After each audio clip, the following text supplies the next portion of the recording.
Aksi pengeroyokan seorang anggota perguruan silat oleh rombongan pemuda terjadi di kota Metro Lampung. Dalam pengeroyokan tersebut terlihat puluhan orang secara membabi buta menginjak-injak serta memukul kepala korban menggunakan helm dan cincin tinju besi.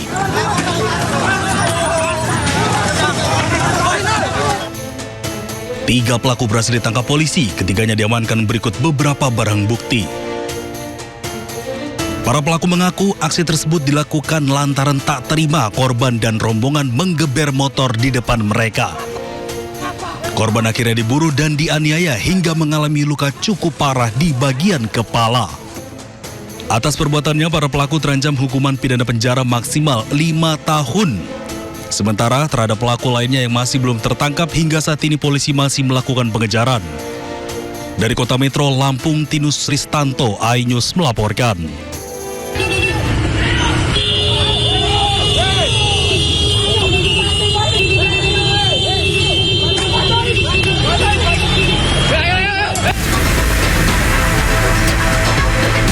Tawuran antar dua kelompok geng kampung ini terjadi di jalur lingkar selatan Salatiga.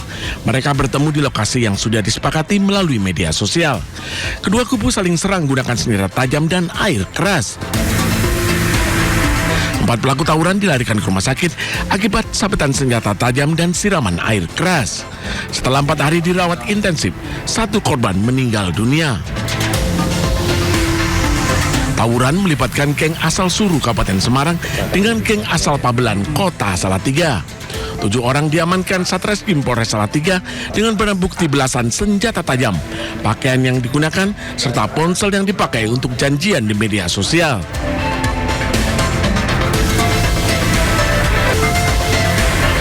Diduga kedua geng yang kerap berbuat onar di daerah mereka ini nekat tawuran demi eksistensi di media sosial.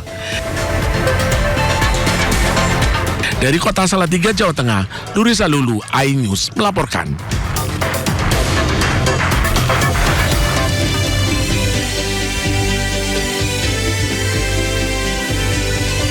Halo, selamat pagi Lala. Selamat pagi Priska. Apa kabar pagi ini? Baik. Gimana Priska kabarnya pagi ini? Baik, puji Tuhan sehat. Karena ya minggu-minggu lalu sempat agak meriang-meriang dikit. Iya, Lagi musim lagi kayaknya. kurang bagus sepertinya. Iya, dan panas banget jadi harus banyak air minum gitu Benar ya. Priska. Baru selesai sembuh sakit kemarin. Jadi ini waktunya kita kerja lagi berarti. Iya, semangat Lala. Kita sapa dulu pemirsa. Pemirsa selamat pagi. Apa kabar pagi ini? Ya semoga dalam keadaan baik dan jangan lupa jaga kesehatan. Ngomong-ngomong soal berita yang akan kita bawakan pagi ini ada seharian kemarin polisi sibuk banget. Wah, sibuk ngapain tuh mereka? Jadi polisi ini menggeledah 8 titik setidaknya menggeledah 8 titik, di antaranya di restoran dan juga tempat penukaran uang di Cipete dan juga di sebuah rumah di kawasan Sentul. Oke, dan infonya mereka itu menyita beberapa barang bukti, di antaranya itu ada uang ratusan miliar Priska. Bukan ratusan juta ya? Betul. Tapi ratusan miliar. Betul, dan juga nggak cuma uang, ada emas juga, mereka menyita puluhan kilogram emas. Ya, polisi bilang bahwa penyitaan itu terkait dengan beberapa kasus dugaan korupsi. Di antaranya adalah korupsi penjualan batu bara PLN yang bikin kemarin blackout itu loh. Kemudian Asabri dan juga Krakatau Steel. Ya, sementara di saat yang sama aparat dari TNI juga sibuk nih, Lala. Mereka menjaga rumah Jaksa Agung Muda Pidana Khusus Kejaksaan Agung Febri Ardiansyah. Oh, ini yang kemarin lagi sibuk dibicarakan satu Indonesia ini Priska ya. Di pagi-pagi buka media sosial beritanya ini. Beritanya itu, Iya. siang sore malam juga bukanya sama aja gitu. Kita juga akan bawakan ini di Sindo Today. Sindo Today, oh. Ya, akan ada di Sindo Today pemirsa, program yang akan menghadirkan informasi terhangat. Hari ini bersama saya Priska Papilaya. Dan saya Graciela Pangaribuan. Dan sebelum kita memulai seluruh rangkaian Sindo Today, redaksi kami telah menyiapkan 3 berita pilihan. Ini dia.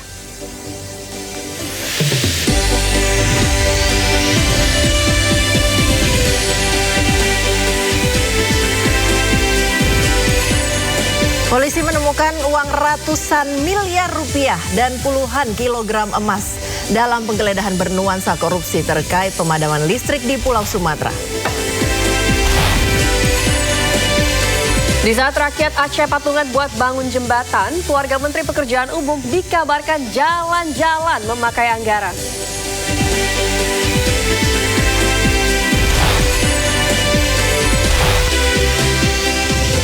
Militer Teheran dan Amerika Serikat kembali terlibat serangan jelang pemakaman mendiang tertinggi Iran Ayatullah Ali Khamenei.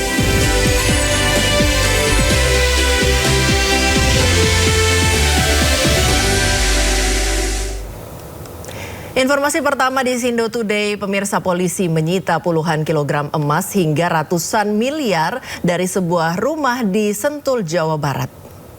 Penyitaan ini terkait dugaan korupsi batu bara PLN, Asabri, dan Krakatau Steel.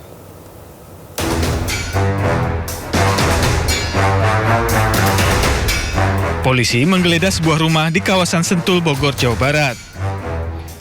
Penggeledahan ini terkait penyelidikan kasus korupsi batubara PLN, Asabri, dan PT Krakatau Steel. Dari dalam rumah mewah tersebut, tim dari Kortas Tipikor menyita 74 kg emas dan uang senilai 476 miliar rupiah. Diduga hasil temuan tersebut berasal dari sebuah brankas yang ditemukan di balik dinding. Sebelumnya, penyidik menyita uang 60 miliar rupiah dari restoran The Clan dan 7,2 miliar rupiah dari Money Changer di Cipete, Jakarta Selatan.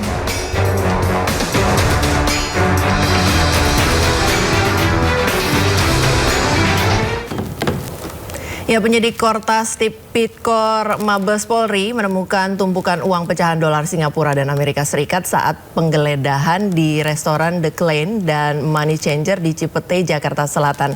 Keseluruhan barang bukti kasus korupsi 3 perkara tersebut kemudian dimasukkan ke mobil dan dibawa ke Mabes Polri.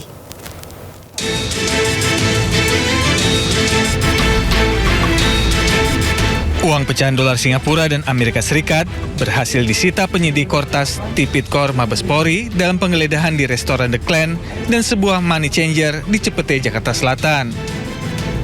Penggeledahan ini terkait kasus korupsi batubara PLN, Asabri, dan Krakatau Steel. Dari dalam restoran The Clan, penyidik menyita uang pecahan dolar Amerika Serikat dan Singapura senilai 60 miliar rupiah. Sementara dari tempat penukaran uang, penyidik Kortas Tipikor Mabes Polri menyita uang senilai 7,2 miliar rupiah. Bersama 3 orang saksi, tumpukan uang tersebut kemudian dibawa penyidik ke Polda Metro Jaya sebagai alat bukti. Sementara barang bukti sudah kita sita, saat ini dibawa ke Polda Metro. Nanti Pak, tadi ada saksi yang dibawa. Saksi nggak Pak tadi Pak? Saksi tadi Pak. Ada saksi yang dibawa. Pegawai Pak. saksi ada 3 orang ya Pak. Siapa aja Pak? Pegawai atau apa Pak? Pegawai atau apa? pegawai aja. Pegawai Handphone yang disita. Yang ada di lokasi. Handphone yang disita siapa Pak? Nanti itu Pak ada penggeledahan Hari ini lanjutan ada Pak selain penggeledahan Pak. di rumah pejabat negara nggak Pak? kenapa? Hari ini ada penggeledahan di rumah pejabat negara. Sementara yang kita sampaikan itu dulu, nanti kan dinamika akan kita lakukan. Dari Jakarta, Helmi Sajangbati, iNews melaporkan. Pemirsa, pasca penggeledahan Cafe The Clan terkait dugaan kasus korupsi dan tindak pidana pencucian uang, perhatian publik ini tertuju ke kediaman Jaksa Agung Muda Bidang Tindak Pidana Khusus Kejaksaan Agung Febri Ardiansyah. Hingga saat ini suasana di kediaman pribadi Jampitsus Febri Ardiansyah terpantau kondusif. Belum terlihat adanya aktivitas khusus maupun kedatangan penyidik ke lokasi. Berdasarkan pantauan di lapangan, tidak terlihat adanya personil TNI yang berjaga di depan rumah. Sementara akses menuju kediaman juga masih dapat dilalui seperti biasa. Sebelumnya, tim penyidik melakukan penggeledahan di The Clan Signature Cafe dan sebuah money changer di kawasan Cipete, Jakarta Selatan. Tangerangnya mana?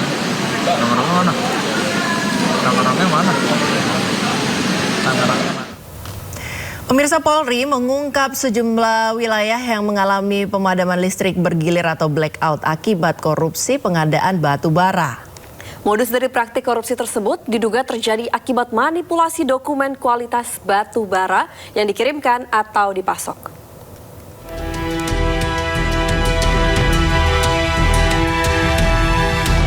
Polri mengungkap sejumlah wilayah di Indonesia mengalami pemadaman listrik atau blackout akibat dugaan korupsi dan pencucian uang terkait pengadaan penemuan kebutuhan pasokan batu bara pada sejumlah PLTU selama periode tahun 2018 sampai dengan tahun 2026.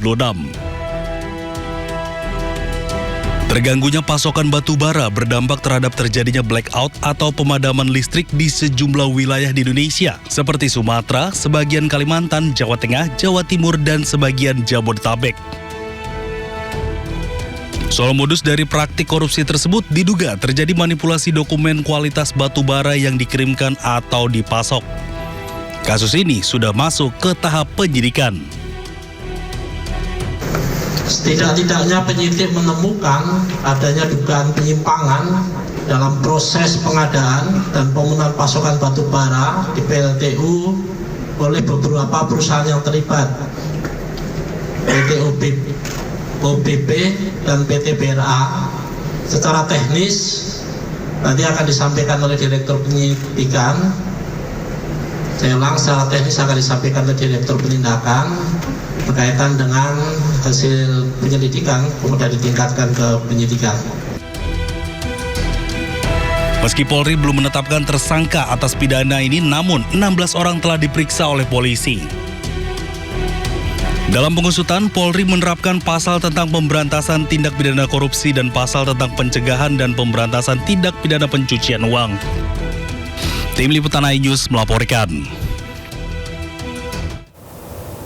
Pemirsa, Kejaksaan Tinggi Kalimantan Timur menangkap 7 tersangka dalam kasus dugaan korupsi pemanfaatan lahan milik pemerintah untuk aktivitas pertambangan batu bara di Kabupaten Kutai Kartanegara. Dalam perkara ini, kerugian negara ditaksir mencapai lebih dari 6,8 triliun rupiah. Dalam perkara ini, Kejati Kaltim mengamankan 7 tersangka yang terdiri dari 4 mantan Kepala Dinas ESDM Kabupaten Kutai Kartanegara dan 3 pihak swasta. Kasus ini berawal dari dugaan penyalahgunaan lahan milik Kementerian Transmigrasi yang digunakan untuk kegiatan pertambangan batu bara di Kabupaten Kutai Kartanegara periode 2007 hingga 2012. Hingga saat ini penyidik telah menerima pengembalian kerugian negara sebagai uang titipan dengan total senilai 699 miliar rupiah. Seluruh berkas perkara kini telah dilimpahkan ke Pengadilan Tindak Pidana Korupsi Samarinda. Jadi harusnya ada izin atau ada kerjasama pemanfaatan terkait dengan penggunaan lahan tersebut. Ternyata oleh pihak yang sekarang kita jadikan sebagai terdakwa itu tidak dilakukan, dan ada hal-hal yang lainnya yang kemudian telah melanggar ketentuan yang sudah ada di negara kita ini, sehingga terjadilah satu perbuatan tindak pidana korupsi dalam kegiatan tersebut. Pemirsa, seorang penumpang ojek online terjatuh dari motor usai tersangkut kabel di kawasan Widya Chandra, Jakarta Selatan. Kamera dashboard mobil merekam detik-detik wanita penumpang ojek online terjatuh di Taman Widya Chandra, Kebayoran Baru. Lagi-lagi penyebab kecelakaan akibat korban terjerat kabel menjuntai. Korban tidak mengalami luka serius karena langsung bangun mengetahui banyaknya kendaraan melintas di belakangnya. Menurut warga, kabel semrawut di kawasan ini sebagian menjuntai di jalan karena tersangkut kendaraan besar yang melintas.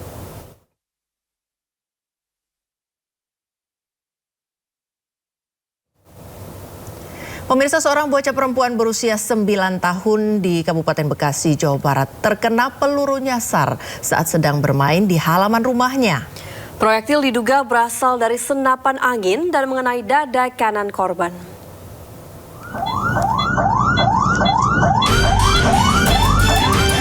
Terbaring lemah di ruang perawatan Rumah Sakit Fatmawati, Jakarta Selatan, bocah 9 tahun ini masih menjalani penanganan medis setelah terkena peluru nyasar di bagian dada kanannya. Peristiwa terjadi saat korban bermain bersama teman-temannya di halaman rumah Kampung Baru Lubang Buaya, Setu, Bekasi. Tanpa ada keributan atau tanda-tanda mencurigakan, korban tiba-tiba berteriak kesakitan setelah dadanya terkena proyektil yang diduga berasal dari senapan angin. Korban sempat dilarikan ke rumah sakit terdekat sebelum akhirnya dirujuk ke rumah sakit Fatmawati untuk menjalani operasi pengangkatan proyektil. Polisi yang datang ke lokasi langsung melakukan olah TKP dan memeriksa 6 orang saksi untuk mencari sumber tembakan serta memburu pelaku.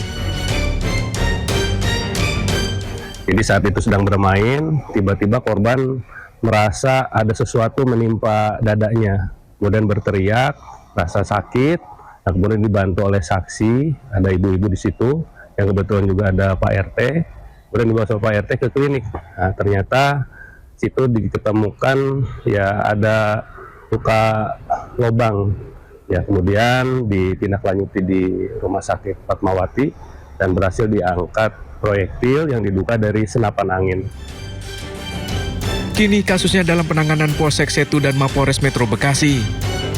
Dari Kabupaten Bekasi, Jawa Barat, Didit Junaidi, Agus Rohim, iNews melaporkan. Pemirsa, diduga menjadi korban eksploitasi anak. Seorang bocah menjadi sasaran penganiayaan seorang lansia disabilitas di Depok, Jawa Barat. Warga yang pergoki aksi pelaku malah dapat perlawanan dan pelaku menyatakan korban adalah anak angkatnya.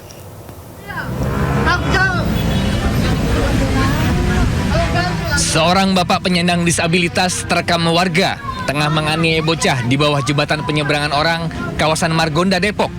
Ironisnya saat ditegur warga, ia malah melawan dan mengatakan sebagai ayah pungutnya. Akibat kejadian ini, korban hanya bisa menangis dan mengalami luka di bagian telinga sebelah kanan. Usai viral, polisi mengamankan pelaku untuk dimintai keterangan. Sementara orang tua korban juga dipanggil. Hasilnya, pelaku adalah tetangga korban.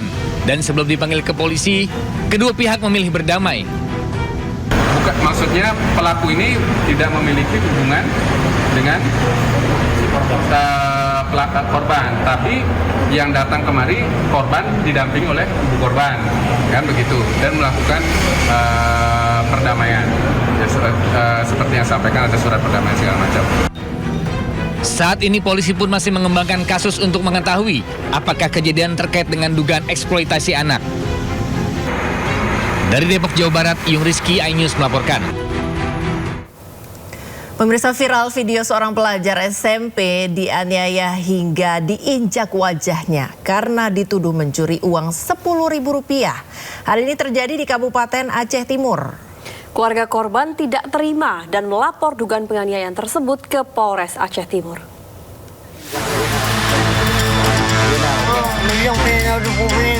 Aksi bullying masih terus terjadi. Kali ini menimpa IF, pelajar SMP berusia 14 tahun, terbaring di lantai karena kewalahan menerima siksaan fisik dari teman sejawatnya. Seperti yang dilakukan seorang perempuan yang diduga menginjak wajahnya, lalu membanting dan menyeret korban. Pelaku memaksa korban mengaku bahwa dirinya telah mengambil uang atau mencuri uang milik pelaku. Namun korban berulang kali membantah tuduhan tersebut. 4 hari setelah kejadian, kakak kandung korban didampingi tim kuasa hukum resmi melaporkan terduga pelaku berinisial AH ke Polres Aceh Timur. Keluarga menegaskan menolak hasil perdamaian yang difasilitasi oleh aparat desa karena hanya melibatkan ibu tiri korban tanpa sepengetahuan keluarga kandungnya.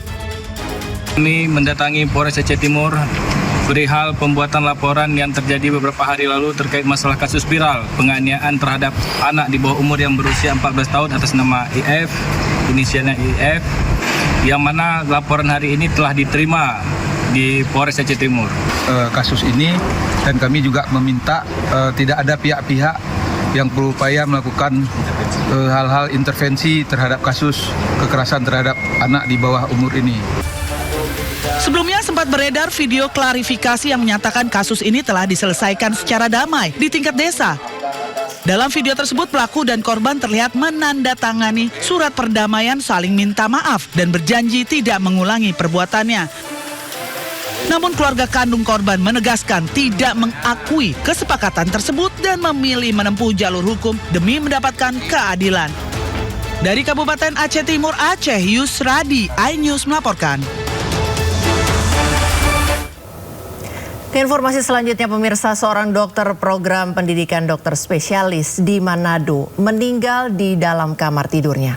Peristiwa itu jadi perhatian publik setelah muncul dugaan perundungan yang dialami dokter tersebut selama ia menjalani pendidikan.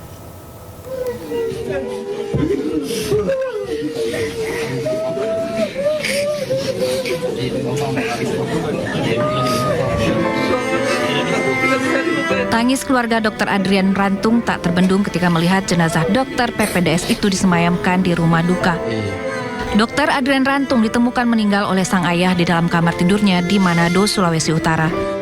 Pihak keluarga menepis kabar yang beredar bahwa Dr. Adrian meninggal karena mengakhiri hidup. Pria yang sedang menjalani pendidikan dokter spesialis itu menurut keluarga meninggal karena kelelahan. Peristiwa meninggalnya Dr. PPDS Adrian Rantung mendapat sorotan dari publik karena ia diduga mengalami perundungan selama menjalani pendidikan dokter spesialis anestesi. Namun hingga kini belum ada keterangan resmi dari pihak rumah sakit tempat ia bertugas maupun dari pihak kepolisian. Dari Manado, Sulawesi Utara, Jeffrey Langi, iNews melaporkan.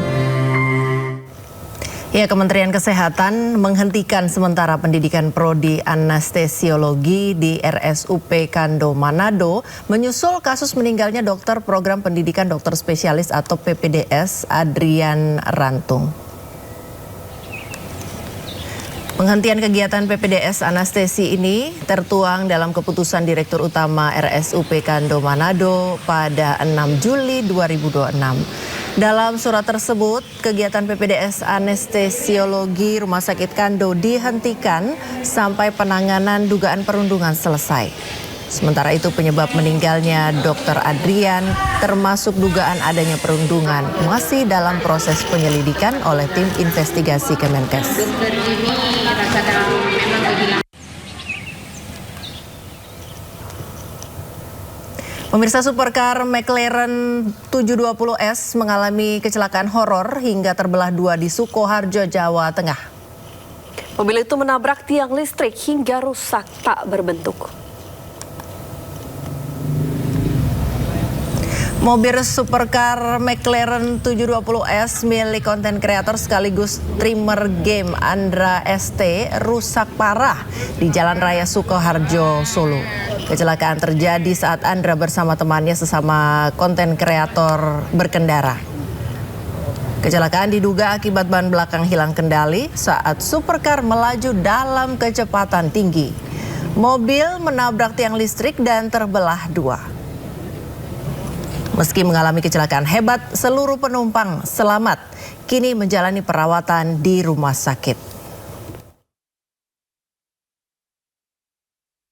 Ini mau menginfokan untuk kecelakaan tadi bersama Bang Robi.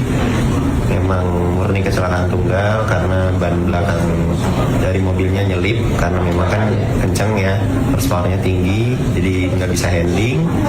Dan untuk kondisi kita sama-sama aman, kita habis nonton bola tadi live streaming juga, terus selesai itu memang pengen jalan-jalan aja, tidak dalam kondisi mabuk atau apapun itu. Masih sadarkan diri, alhamdulillah semuanya aman.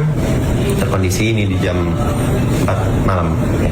Tadi keluar di jam 5 udah, tadi keluar di jam 2 malam. Kondisi semua aman teman-teman, cuma perlu recovery aja.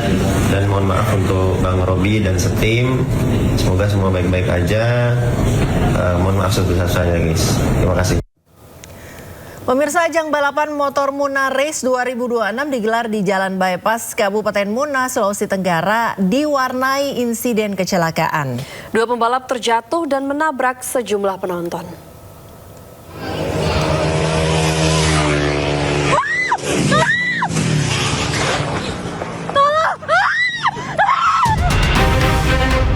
Kecelakaan terjadi di ajang balapan motor Muna Race 2026 yang digelar di Jalan Bypass Raha, Kabupaten Muna, Sulawesi Tenggara.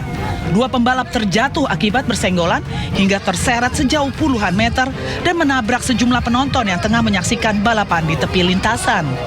Kuatnya hantaman kendaraan menyebabkan sejumlah penonton terpental hingga beberapa di antaranya tidak sadarkan diri.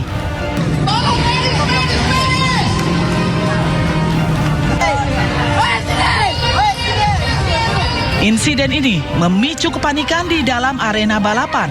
Sejumlah korban langsung dibawa ke rumah sakit untuk mendapatkan penanganan medis. Kecelakaan terjadi saat sejumlah pembalap sedang melaju kencang. Tiba-tiba saja dua di antaranya bersenggolan hingga keduanya terjatuh dan menabrak sejumlah penonton. Akibat insiden ini, 7 orang terluka termasuk 2 gadis payung yang mendampingi pembalap. Dari Kabupaten Muna, Sulawesi Tenggara, Andi Eba, iNews melaporkan.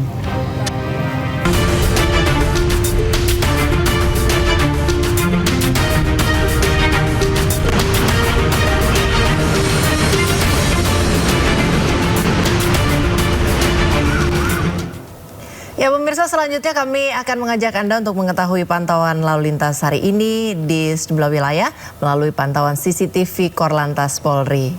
Kita akan bergabung dengan Brigadir Yasinta di studio NTMC Polri. Brigadir Yasinta, bagaimana pantauan arus lalu lintas di sejumlah titik di wilayah Indonesia melalui pantauan CCTV?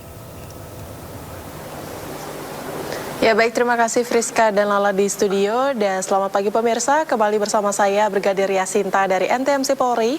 Saat ini saya akan mengajak Anda untuk memantau bagaimana kondisi arus lalu lintas terkini di beberapa titik melalui pantauan CCTV Korlantas Polri. Dan langsung saja untuk yang pertama, mari kita pantau situasi arus lalu lintas terkini, tepatnya di kawasan JPO Taman Anggrek, Jakarta Barat. Bisa kita saksikan bersama di CCTV kami saat ini, situasi arus lalu lintas di sana terpantau mengalami peningkatan volume kendaraan yang cukup signifikan bertepatan dengan jam masuk perkantoran, dan saat ini terpantau adanya kepadatan arus lalu lintas di ruas tol dalam kota dari arah Jakarta yang akan menuju Jalan Prof. Sediatmo. Sementara dari arah Selipi yang akan menuju Grogol via jalur arteri terpantau kondusif lancar. Hal yang sama juga terjadi di jalur tol dari Jakarta yang akan menuju Tangerang, saat ini masih dalam situasi kondusif lancar. Kami menghimbau bagi Anda yang akan menuju kawasan Prof. Sediatmo, kami menghimbau agar tetap bersabar dengan adanya antrian kendaraan atau menggunakan jalur alternatif lainnya sesuai dengan tujuan Anda. Selanjutnya kita beralih ke kawasan Simpang Cempaka Putih Coca-Cola, Jakarta Timur.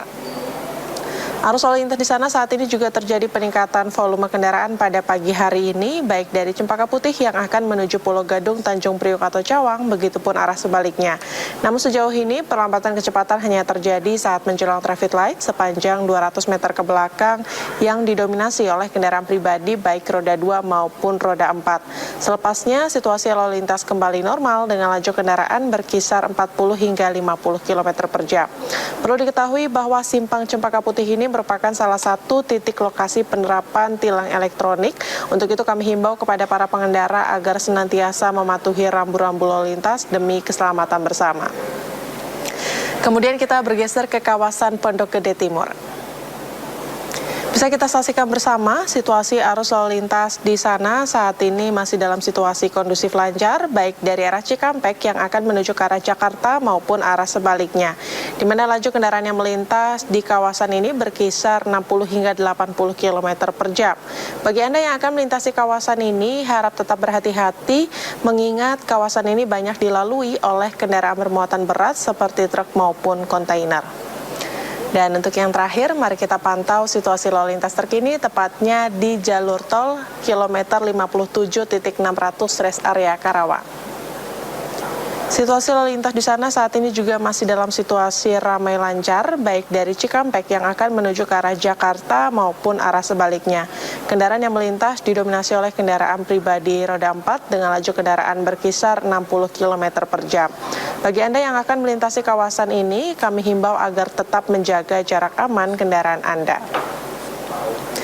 Dan pemirsa, perlu kami informasikan berdasarkan data IRSMS Korlantas Polri, angka kecelakaan lalu lintas di seluruh Indonesia selama 1 kali 24 jam terjadi sebanyak 214 kasus laka lantas dengan rincian 8 meninggal dunia, 14 luka berat dan 144 luka ringan.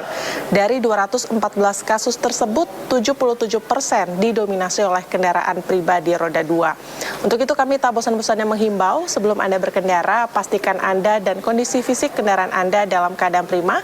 Pastikan cek kembali kelengkapan surat-surat kendaraan Anda, tetap patuhi peraturan lalu lintas, serta ikuti arahan petugas kami yang berada di lapangan demi keselamatan diri Anda maupun pengguna jalan lainnya. Dan untuk informasi selengkapnya seputar arus lalu lintas terkini, Anda dapat menghubungi call center kami di 1500669 atau WA Center di 0858 71500669. Stop pelanggaran, stop kecelakaan, keselamatan untuk kemanusiaan, dan salam presisi. Demikian Brigadir Yasinta melaporkan langsung dari NTMC Polri. Kembali ke studio, silakan. Terima kasih Brigadir Yasinta atas laporannya. Selamat bertugas kembali. Salam presisi.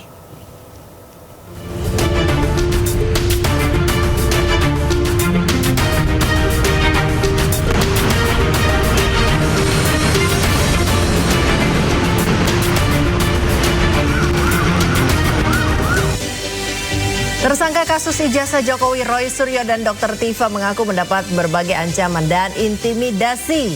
Informasinya usai jeda, tetaplah di Sindo Today.